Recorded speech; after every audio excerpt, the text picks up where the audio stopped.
Hello. Today we're going to try something. First of all, got to see if this cassette deck for the PET or the 64 or a lot of things works. There's a tape in it. Astro Shoot for the Vic-20. That is not what I have in mind today. I found amongst things this box. And it says, this cassette storage album free with the purchase of Radio Rerun, Abbott and Costello. Who's on first routine? All-time classic. And unfortunately inside, I don't find Abbott and Costello. I find a bunch of things. But one of the things I found was a tape marked Eco Conference 1981 Public Domain PET Tape number 1. Yes. Now, I'm not sure, but I think I might have been at that conference. Maybe, possibly. So, first, before doing anything, I don't know, I've not really tried anything on tape for quite a while. So, I mean, I know how they work. I just don't know if this one is working. So, I will put the cassette deck is plugged in, and I will press play, and it seems to work. I'm going to press rewind, and it seems to work. So there's hope for this. Now, this is not a PET. I'm on a Commodore 64. But, are we rewinding? I don't know if we are. I thought we were rewinding. Things seem to be working. And here. Yeah. It spins. It's funny when I put the tape in. Oh, there we go. And you know,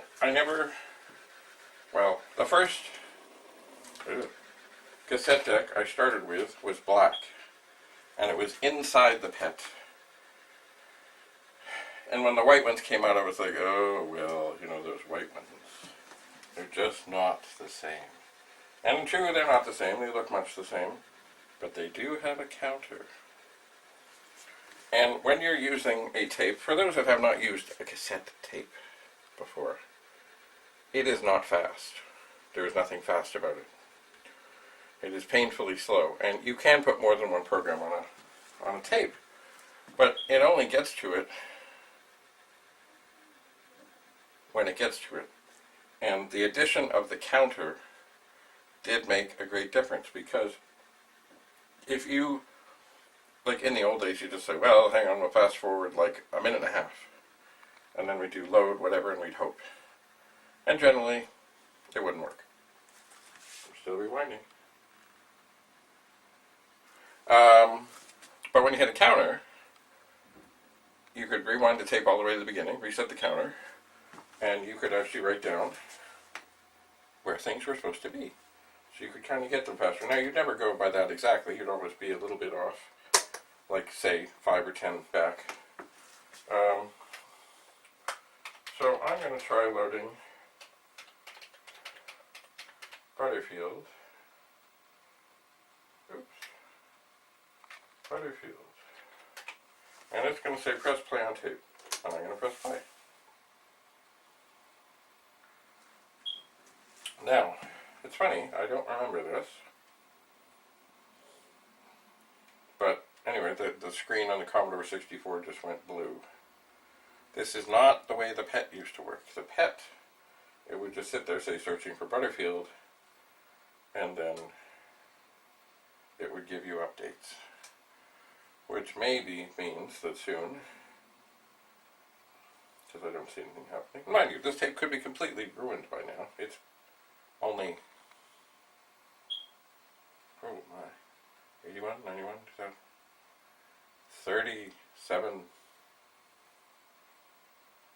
37 years ago. My word. Anyway, so far, this is doing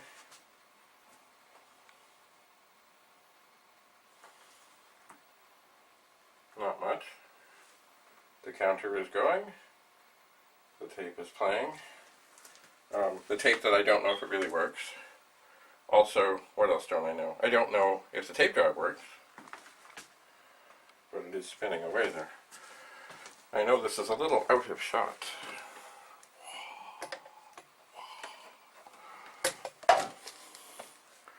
But right close to where you are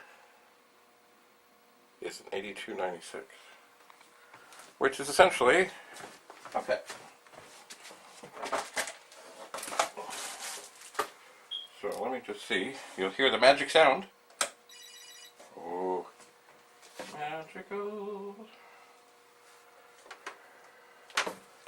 Now, it's funny, hooked up to this machine is a tape drive. It is a newer version. More like what was used, the Commodore 64 and other such things. So, excuse me, I'm going to go back over here and see that I see nothing. When I pressed run stop, it's still searching for Butterfield, and it says stop, break error. So, see, part of the magic of the old days, way back when I was in high school, young and impressionable, I liked seeing on the screen what was going on. Okay. Oops. So, are we rewound? We are rewound. So, I'm going to see if this tape drive seems to work here. And I have just pressed load. And now it says, press play on tape number 1. And when I press play, it says, OK, searching. So now I can see, and who knows, it might find something. It might not. The tape could be ruined. And as I say, I really haven't been working with tapes in a long time to know if this tape drive has a clean head, if it's working. I mean, it seems to be working. But is it working? Who knows? We'll move our light back here and try not to hit a key. Yes, we're very close to the run stop key. We don't want to hit the run stop key, which is not far from the any key. You must have heard of those people at some point in time. You would say, it would come up on the screen, press any key to continue. Well, they couldn't find the key marked any, and they would be stuck. Oh, yes, the good old days. I have here, this is another tape, Astro Shoot for the Vic-20. I'm going to rewind it.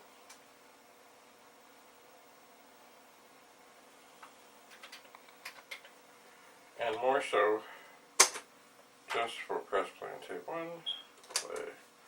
Just for the amusement, I'm just going to see if anything happens there to know if the tape drive is working. I just typed in load. I typed in load. This one is searching. So far,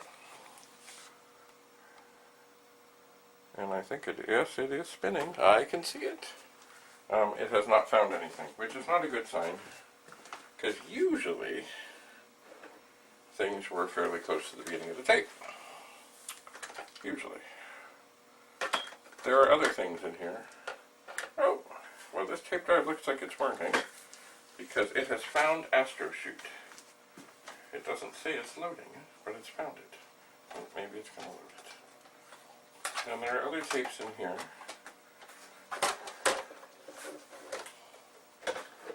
And I think they're for the pets. This one is marked Mass 1 and 2. As you can see, in those days, people were not really worried about cuteness and stuff. Look, here it is. Here's the tape. It's an Ampex tape. Meant for audio, of course. And how is it marked? Masking tape. Nothing like masking tape. And it feels like it's had some other tape on here. Feels a little sticky on the side. This still says searching. Oh, okay, this one says load error. And the mess that came up on the screen would indicate that that would be probably pretty accurate. Mind you, keep in mind, this is for a Vic-20, this is not a Vic-20.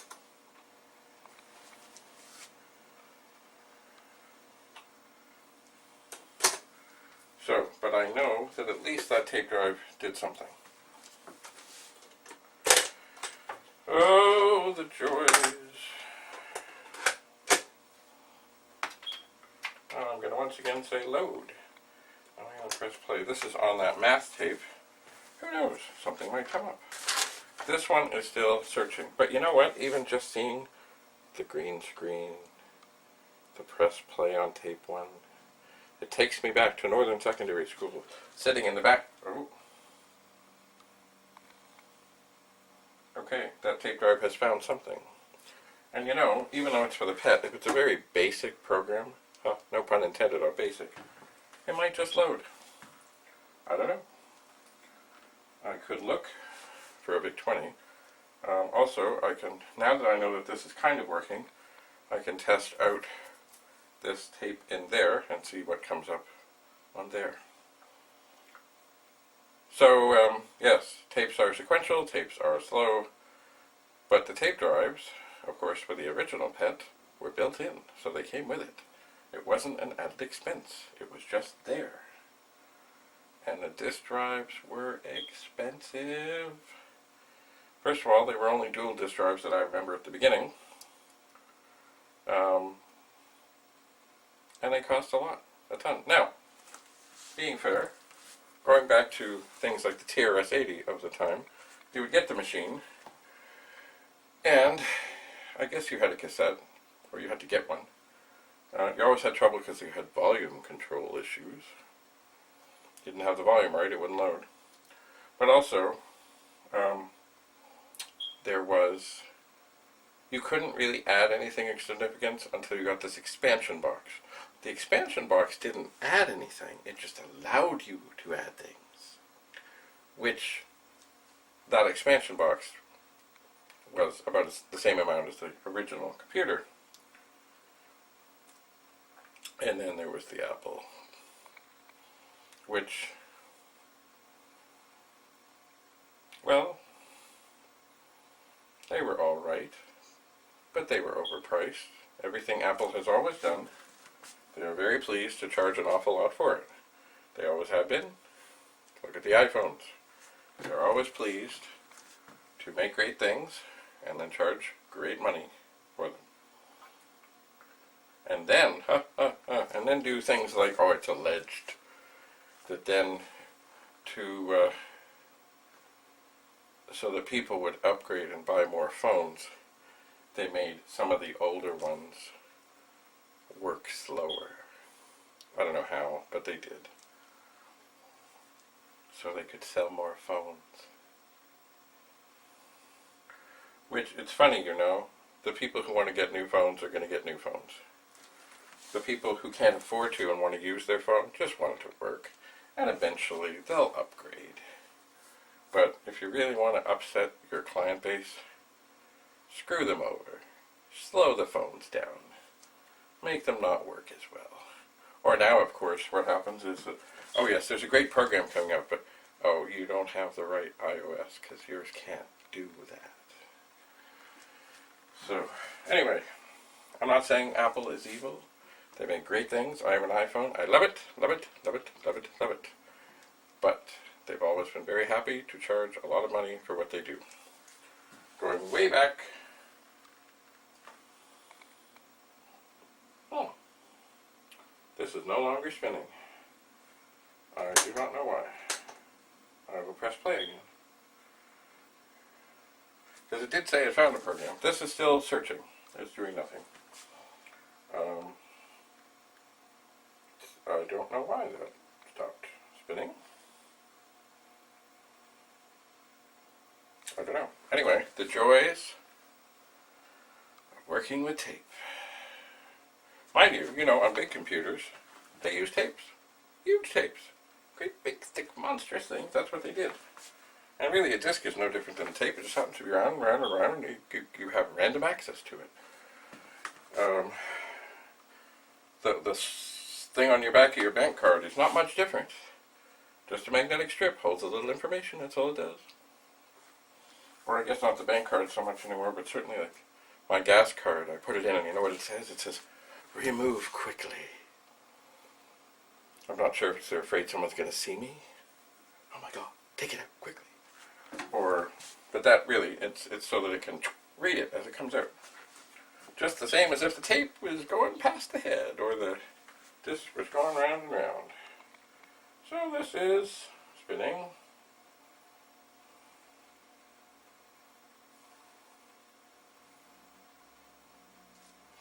Did I mention that even though it was as fast as it got, and it was as good as it got, and all, way back when, it was still kind of frustrating watching over the tape drives. Is that spinning? That is spinning. It is still searching that tape. It is finding nothing. So this one, it has found something. Oh, and it says it's loading it. But I stopped it. I could see, if it didn't blank out the screen, I would have known that. Let me just list. Oh yeah, no. It's not going to work there. You know what? As exciting as this is, watching this over here do nothing, I'm going to stop it. And I'm going to pop out this tape that I hoped had something on it. It might still. But in the world of troubleshooting, and this has advanced, not quite, maybe a third of the way. Oh, we've stopped. Okay. Okay, I'm going to type load on this 8296, which is essentially a PET. And it is now searching. And on this one,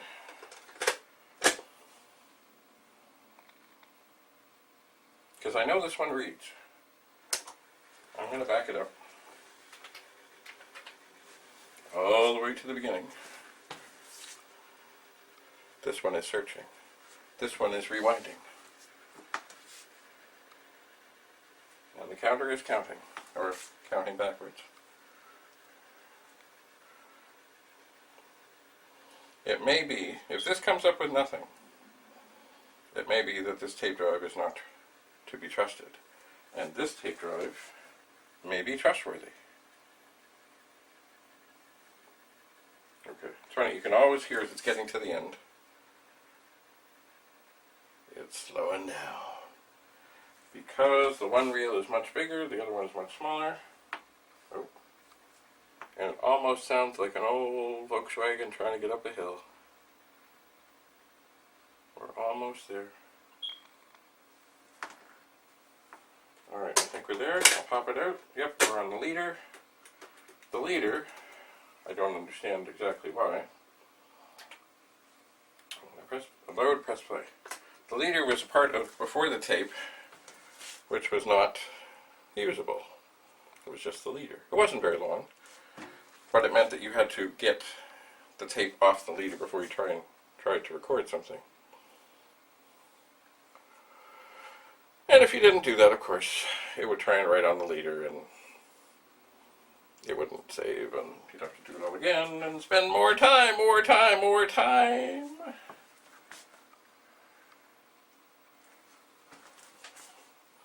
So this is searching. Let me just look and see if it's spinning. I don't know if it is. Oh yeah, it's spinning. It's spinning. Oh, okay. This one has found something. that's encouraging. I think I am, in my deductive troubleshooting powers, figuring out that this tape deck, regardless of whatever tape is in it, it is not working. And right now, a pet program is attempting to load into a Commodore 64, which may work, but probably not, because there were different, where the pet program loaded in and where the 64 program loaded in was a little different in terms of where RAM things were. So sometimes things are too smart, and sometimes they're not. So we'll see, but this seems to be doing something. This still says, okay, searching. Great. Grand. Okay. So I'm thinking that after I give this a little more time to try and load, which it'll probably say load error, or the machine will tilt a little bit and say, what are you trying to do to me? I'm going to move this tape drive to the 8296 and try again. Once again, of course, this tape from the Eco Conference may be blank. Or who knows where it could be. Could be I may be going on the wrong side. Here's another thing about discs. This is funny. Discs would come out and say they were single-sided, only certified on one side. And then I remember at a TPUG meeting getting into this whole big discussion with people about whether it was okay to take scissors or like a hole puncher or later on disc notchers to notch the disc on the other side and use both sides. And Jim Butterfield was there, and the discussion was hot and heated, and people were saying, no, you can't do that, because if you put the disc in one way and you put it in the other way, then it's spinning the other way, and any dust and stuff inside will hurt the top side or the bottom side or the other side, and on it went. And really, of course, was there any resolution? Like, should you, shouldn't you? I mean, I guess the suggestion was, well, no, you probably shouldn't. But then it was time for the next demonstration that Mr. Butterfield was giving, and he went to load up a directory. And by the way, he had not been for the whole thing of notching discs. So he was going to try and do something, show us something else that he had done. And I don't know if it was for real, because of course he was at the front and we really couldn't see. But he went to do a directory of the disc of whatever was supposed to be on coming up in the program, and it wasn't there. And he said, oh, hang on. And then he just said quietly, which we could all hear because he had a microphone, and said, just give me a second, I'll just turn this over. Now, did he really have the program on the other side of the disc? I don't know. But he certainly got a loud ovation and laugh out of that. Because there were many people there. Back in those TPUG meeting days, we had lots of the brightest and the best minds of what was going on in the Commodore world. People from Commodore would come. Steve Douglas would be there. Even the best and the brightest. Well, even Steve Punter was often at these meetings. And so, there was a lot of people who knew a lot of things and who had opinions on what to do and what not to do. And notching the discs was part of that. So, or not notching the disc. By the way, I've never had an issue with notching a disc. One thing, of course, to be careful of. Oh, here's another thing. Single-sided, double-sided. They all say certified, not certified, whatever. See, the Commodore discs, you put them in. I can't find a disc. Oh, there's a disc. You put them in like this, but the actual head that does the reading reads the bottom. And I think at the time Apple, the heads were actually on the top. So you'd get these discs that would say that they were certified on one side or the other, or guaranteed on one side or the other, but of course they were the same discs, and on some machines they would use one side, and some machines they would use the others, and then of course there was the disc notchers. Somewhere I have a disc notcher or two. So, I'm just looking at this. Nothing is happening good. So, now a tape drive definitely sucks power. So I am not going to leave the 64 turned on. While I take this, the intermediate version, the white version, but it still looked like the black version of the C2N Commodore Cassette drive. With, and this was an external version, quite a long cord. And you know, there were 2 tape ports on these machines, so this is not doing anything. Dear God. Something fell.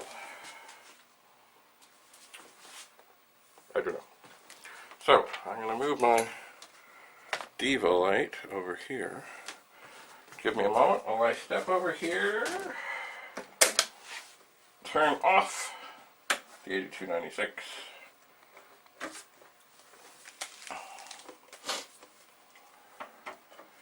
Put this cassette drive into the cassette port.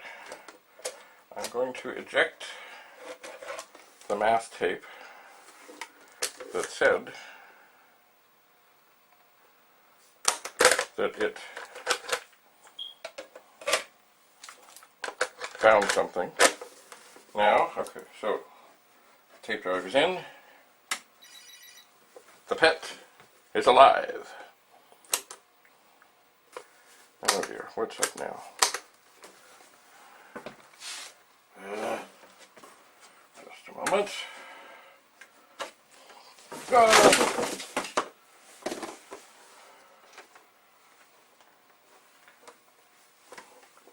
That was sort of a Fibber McGee's closet moment. I had a whole bunch of discs sitting here, all somewhat carefully sorted, and they all just fell. So, let's try that again. We're going to take this and plug it in. Turn on the pet. Pet comes to life. Tape drive is not coming to life. Alright. The 8296, sorry I'm not really there, but okay, it's off. It's kind of hard to see. It has a kind of a lip over the back, and it's kind of hard to see the port. So I'm going to just shuffle it a little here. Oh, make sure that I have this where I think I do. And it's actually in there. Okay, it feels good. Remember, this was the same tape drive that just worked. Oh God. On the 64.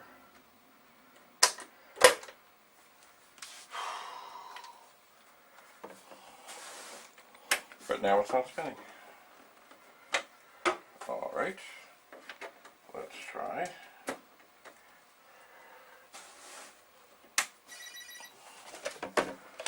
This is the other tape drive.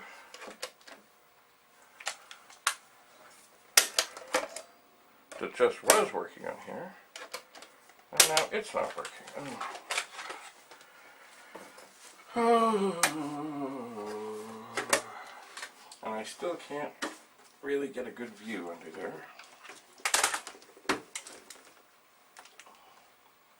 I wonder if it's possible. I don't have it on right. But see, these things are made so they're only supposed to fit on one way. They really are.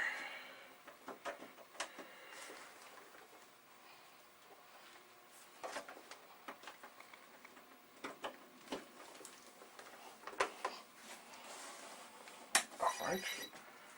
Let's see. We're in. We're doing nothing. Well, I'm going to try something. Maybe. Oh dear. It is possible that maybe on these machines, they are newer, that the tape drive does not spoke to, or is not spoken, does not respond until spoken to. And I have just pressed play.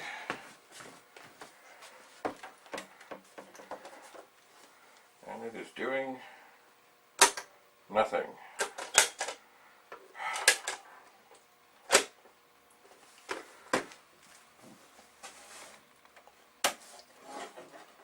So, grand. But it was working. So, let us talk about the frustrations of tape drives. I'm going to take this same tape drive, plug it back into the Commodore 64, and rewind. Okay, it's trying to. It's not spinning terribly, but it's trying. I heard noises. Let's see here. Okay, it's trying to play. It's trying. Okay, it's rewinding.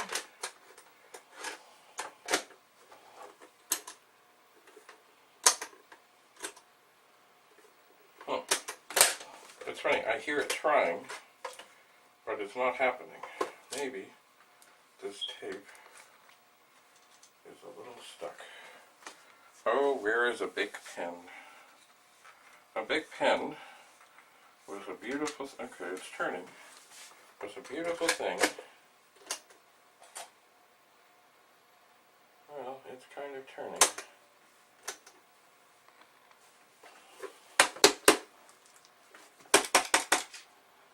But not really. Oh, I had such hope that we would see a long-lost pet program.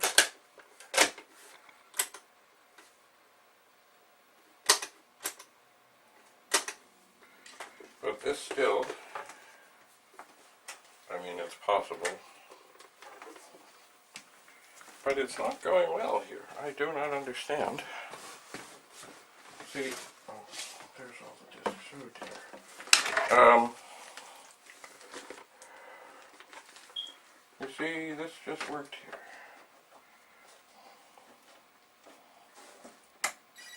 There's the magical pet sound. And I'm going to take the tape out, and when I press play,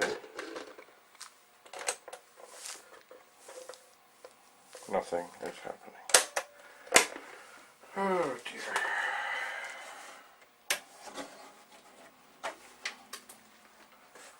So,